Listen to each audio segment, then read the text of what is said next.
High, দেখো নিচে যেই গাছগুলো ছিল সেগুলো ছাদে নিয়ে গেছিলাম, সেগুলো আবারও নিচে নিয়ে চলে এসেছি।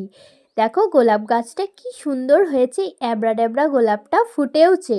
সঙ্গে দেখো অরেঞ্জ কালারের একসঙ্গে তিনটে গোলাপ, কি সুন্দর লাগছে তাই না? সঙ্গে দেখো এই হলুদ গোলাপটাও কতটা সুন্দর। এরপর এই ফুলটা এবার ফুটটার সময় হয়ে গেছে। এবছরে গাছগুলোতে প্রচুর পরিমাণে কুঁড়ি আসছে, কুঁড়ি আর কুঁড়ি, নতুন ব্রাঞ্চও বেরোচ্ছে। প্রত্যেকটা গাছেই দেখছি কত পরিবর্তন এসছে, ফুলের সাইজও বেশ আগের থেকে অনেকটা ভালো হচ্ছে। আমি এতক্ষণ এবার বুঝতে পারছি গোলাপের সঠিক পরিচর্যা কিভাবে করতে হয়।